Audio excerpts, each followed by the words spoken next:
अपने हाथों से अपनी बेटी के श्रृंगार के सामान को तैयार करने का मजा ही कुछ और।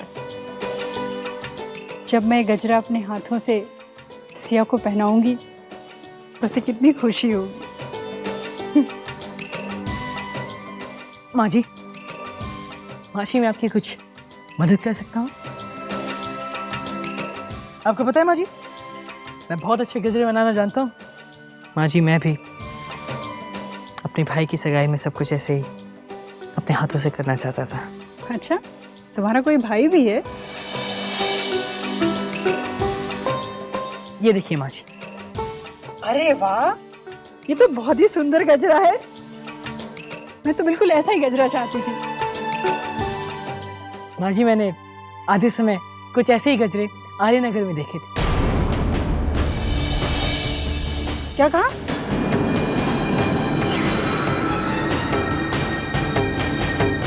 क्या हुआ रानी?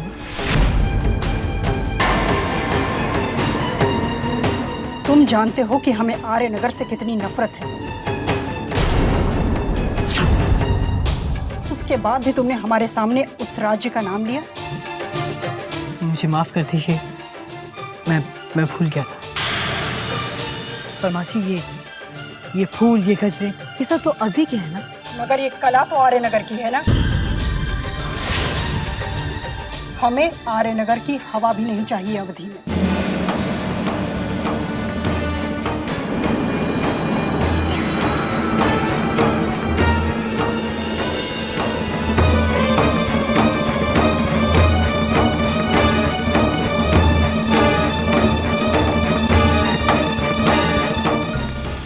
क्योंकि आपके ऊपर एक बहुत ही बड़ा आरोप लगाया गया है। कैसा? राजकुमार अग्नि की हत्या का आरोप। और जंगल में राजकुमार अग्नि का मृत शरीर, क्या उसे भी तुमने नहीं देखा? नहीं देखा। तो फिर उसके पास तुम्हारा ये कमरबंद कैसे मिला? हमारी सजा स्वीकार करने से पहले हमें एक दिन की मोहलत चाहिए। ठीक है, हम आपको एक दिन का वक्त देते हैं।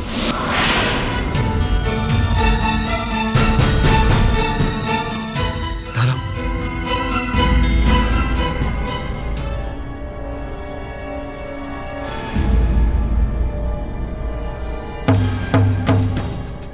ये आपने क्या कर दिया? पिताजी, क्या आप भी राज्यसभा के आरोपों को सच मानते हैं? पिताजी, आप हमारा यकीन क्यों नहीं करते? ये हमारे खिलाफ किसी की साजिश है। अब हम पता करके ही रहेंगे कि इसके पीछे किसका हाथ है। इससे पहले कि आप कुछ करें, हमें आपसे सच सुनना है। राज्यसभा की ये बात तो आप नहीं झुठला सकते ना कि कल रात आप मंदिर में नहीं, जंगल में थे। आपने हमसे झूठ क्यों बोला धर्म? आप वहां क्या करने गए थे? जवाब दीजिए धर्म। इस बार हमें सब सच सुनना है। पिताजी, हम जंगल में श्रमिकों के मसीही के बारे में पता करने गए थे। हमारे मना करने के बावजूद? जी। हमें माफ कर दीजिए पिताजी, हम अपने आप को रोक नहीं पाए, इसीलिए हमें आपसे झूठ कहना पड़ा। ये सब करने से पहले आपको हमारी सलाह लेनी चाहिए थी। पर आपने तो साफ मना कर दिया था ना पिताजी। तो फिर आपको हमारी बात माननी चाहिए थी। राज्यसभा ने आप पर राजकुमार अग्नि की हत्या का आरोप लगाया है। और आर्यनगर में हत्यारे को क्या सजा दी जाती है, यह तो आप जानते हैं ना? फांसी की सजा। पर हमने किसी की हत्या नहीं की है पिताजी। आप चिंता मत कीजिए पिताजी, हमारे पास अब भी एक रास्ता है जिसके सहारे हम राज्यसभा के सामने अपने आप को बेगुनाह साबित कर सकते हैं। कैसा रास्ता? सैनिक किशन का बेटा गोपी, वो ये जानता है कि हर वक्त हम उसके पिताजी के ही साथ थे। बस हम उसे राज्यसभा के सामने लाकर खड़ा कर देंगे और सारा किस्सा वहीं का वहीं खत्म हो जाएगा।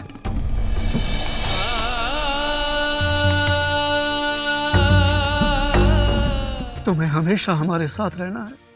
हम तुम्हारे सहारे के बिना नहीं रह पाएंगे बेटा। उसकी नौबत कभी नहीं आएगी पिताजी। हमें आपसे अलग कोई नहीं कर सकता, कोई नहीं।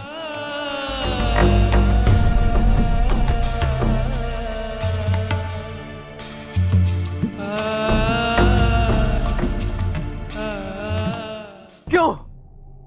पर ऐसा क्यों? आपने उसे एक दिन की मोहलत भी क्यों मिलने दी? अगर एक दिन में उसने अपने आप को बचाने के लिए सबूत ढूंढ निकाले तो हमारी तो सारी मेहनत पर पानी फिर जाएगा ना। अब तो उसे 10 दिन की मोहलत भी मिल जाए अग्नि, तो भी वो खुद को बेकसूर साबित नहीं कर सकता है। अग्नि, मैंने आर्यनगर का ताज नहीं पहना तो क्या हुआ? अपने दुश्मनों को चालाकी से मात देना मैं बहुत अच्छी तरह से जानता हूं, बहुत अच्छी तरह से। इस काम में मुझे कोई नहीं हरा सकता अग्नि, कोई नहीं। आपको जो करना है जल्दी कीजिए, मैं इस जगह और नहीं रुक सकता। बस अग्नि, एक दिन उसके बाद धर्म को फांसी और तुम्हारी वापसी। एक दिन।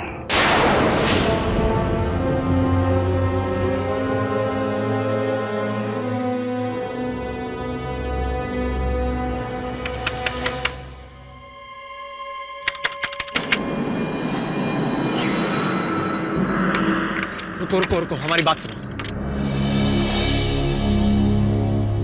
हमें तुम्हारी मदद की जरूरत है। कुछ लोगों ने हम पर राजकुमार अग्नि की हत्या का झूठा इल्जाम लगाया। तुम्हें हमारे साथ आना होगा और हमारी राज्यसभा के सामने सब कुछ सच बताना होगा कि हम कल रात कहीं और नहीं बल्कि तुम्हारे पिताजी से मिलने आए थे। कैसा अभागा हूं मैं, सारी जिंदगी ईमानदार की नौकरी की और आज अपने ही घर से चोरों की तरह छिपा हुआ हूं। आप कहें तो मैं आपको अभी और इसी वक्त घर वापस ले चलता हूँ बाबा। अब तो मुझे सारी उम्र आर्यनगर से दूरी बितानी।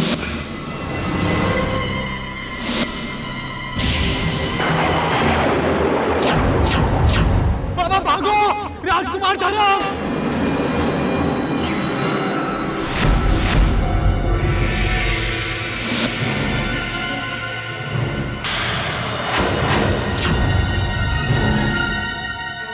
तुम्हें हमसे छिपने के लिए किसने कहा?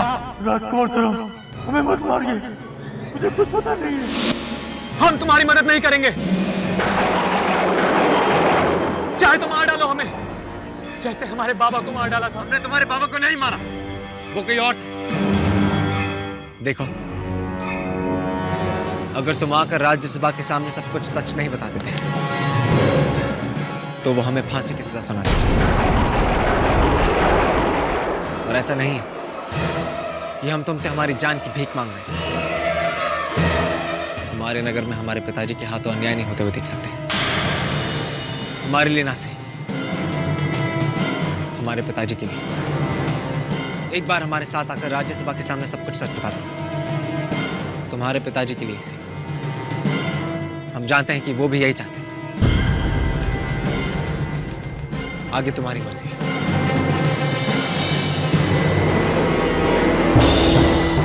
रुकिए, हम आपकी मदद करने के लिए तैयार हैं और राज्यसभा के सामने सब सच बता देंगे।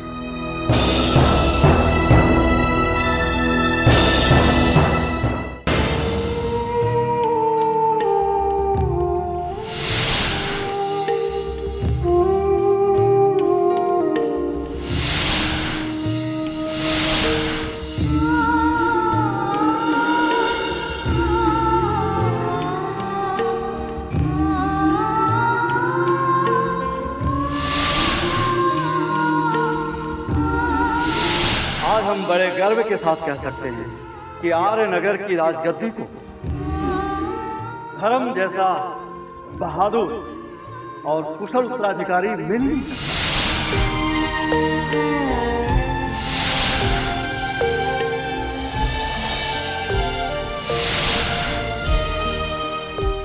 राजकुमार हर्ष के साथ तुम्हारी मंगनी बहुत धूमधाम से हुई। इसलिए अपने मन को समझाकर अपनी किस्मत के साथ समझौता कर लीजिए। तुम जानते हो कि हमें आर्यनगर से कितनी नफरत है, उसके बाद भी तुमने हमारे सामने उस राज्य का नाम लिया।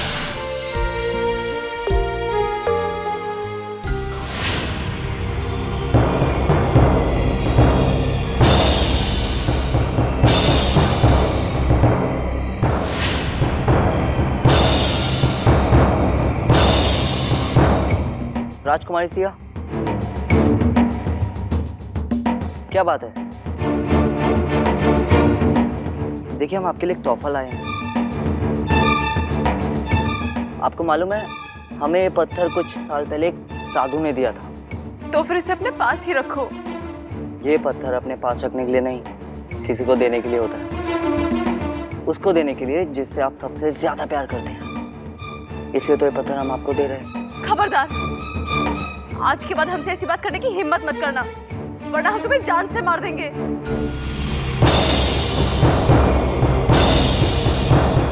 एक बार हमारी मंगनी हो जाए, फिर मैं तुम्हें अपने जूते की नोक पर रखूंगा। अगर मुझे अवधि का राज्य नहीं चाहिए होता तो मैं तुम्हें कब का मार डालता।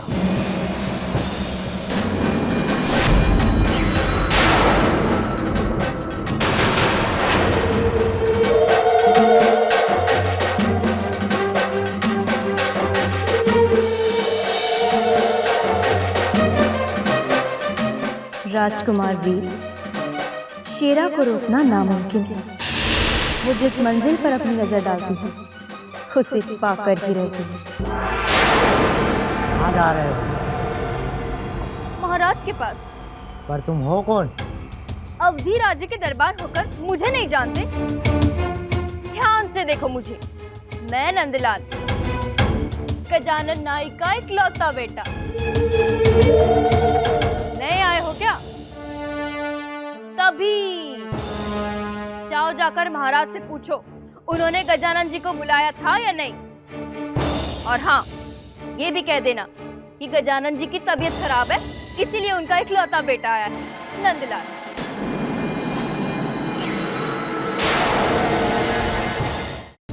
गर्दनें तो बहुत देखी है महाराज, मगर ऐसी मोटी, मेरा मतलब है मजबूत गर्दन पहली बार देख रहा हूँ।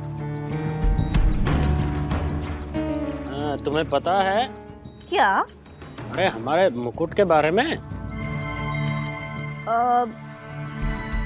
हाँ, आपका मुकुट तो लाखों में एक है। अरे वो तो है, लेकिन तुम्हें पता है कि हमारा मुकुट हमारे सर से जरा बड़ा है।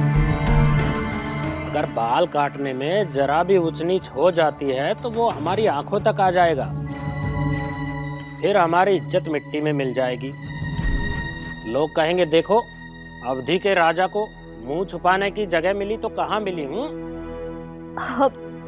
फिर तो मैं आपके मुकुट का नाम लेके ही बाल काटूंगा। कहाँ है मुकुट? बिल्कुल अपने पिताजी पर गया है। अच्छा ठीक है, हम अपना मुकुट लेकर आते। जी।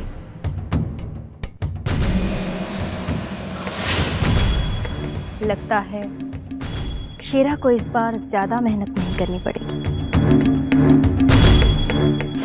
तुम दोनों हर वक्त चौकन्ने रहना, और मेरी इजाजत के बगैर यहाँ पर कोई भी नहीं आना चाहिए, समझे? जी। चलो। वीर, तुम यहाँ क्या कर रहे हो? आपकी मदद। क्यों, हमें क्या हुआ? भूल गए महाराज? याद है पंडित जी ने कहा था कि हमें हर वक्त आपके मुकुट पर नजर रखनी चाहिए, तो बस इन्हें वही समझाने आया था। कितना ख्याल रखते हो तुम हमारा। खैर, अब कुछ पलों के लिए तुम्हें फिक्र करने की बिल्कुल जरूरत नहीं है। अगले कुछ पलों में वो मुकुट हमारे ही पास रहेगा। वो जरा नाई आया है तो दरवाजा खोल दो। जी।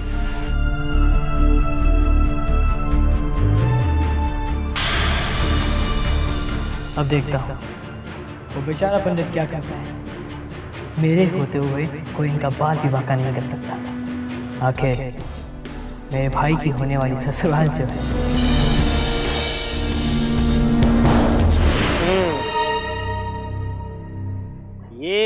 हमारा मुकुट।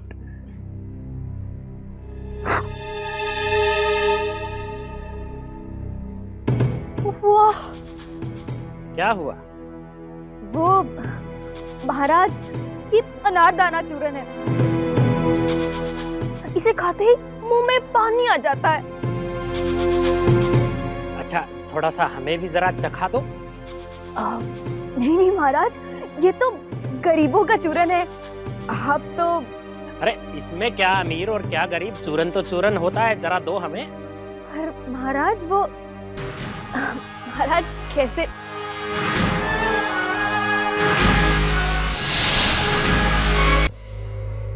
वो जरा नाई आया है तो दरवाजा खोल दो। अगर महाराज का नाई आया हुआ है तो फिर उन्हें मुकुट की क्या जरूरत?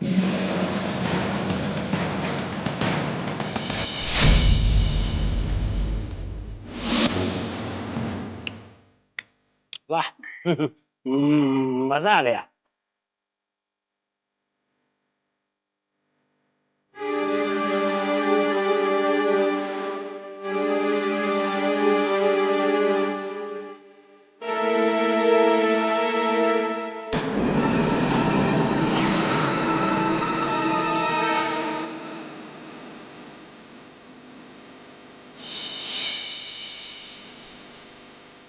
महाराज,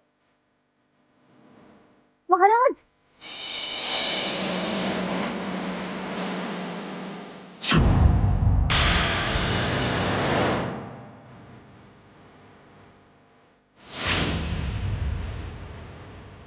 और अगर अनारदाने में बेहोशी की दवा तो और भी मजा आता है। महाराज में अपने कक्ष में।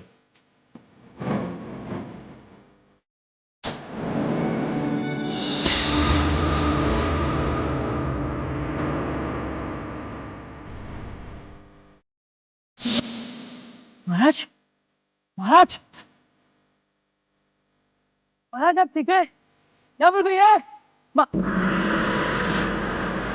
कुत्ते को पकड़ो।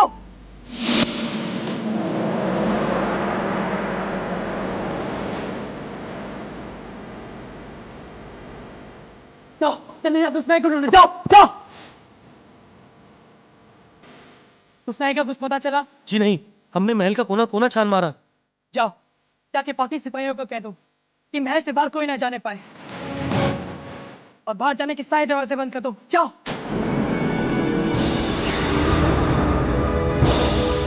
मैंने अभी अभी उस नाई को आंगन के पीछे वाली दीवार की तरफ जाते देखा। चलो।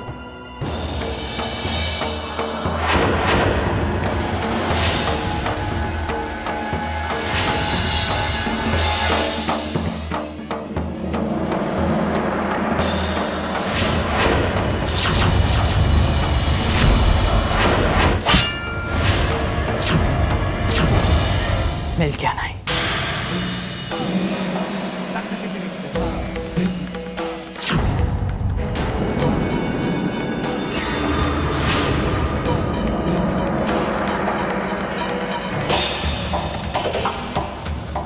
क्या हुआ पंडित जी, आप यहाँ फिर आ गए?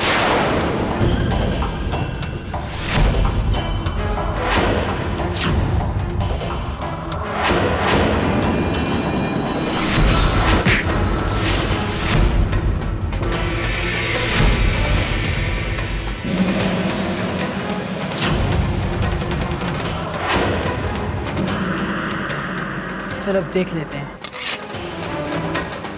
कि कौन कितना सच्चा है। सच्चाई जानने का इतना ही शौक है तो पहले खुद झूठ बोलना बंद करो।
तुम्हारे झूठ में और मेरे झूठ में कितना फर्क है।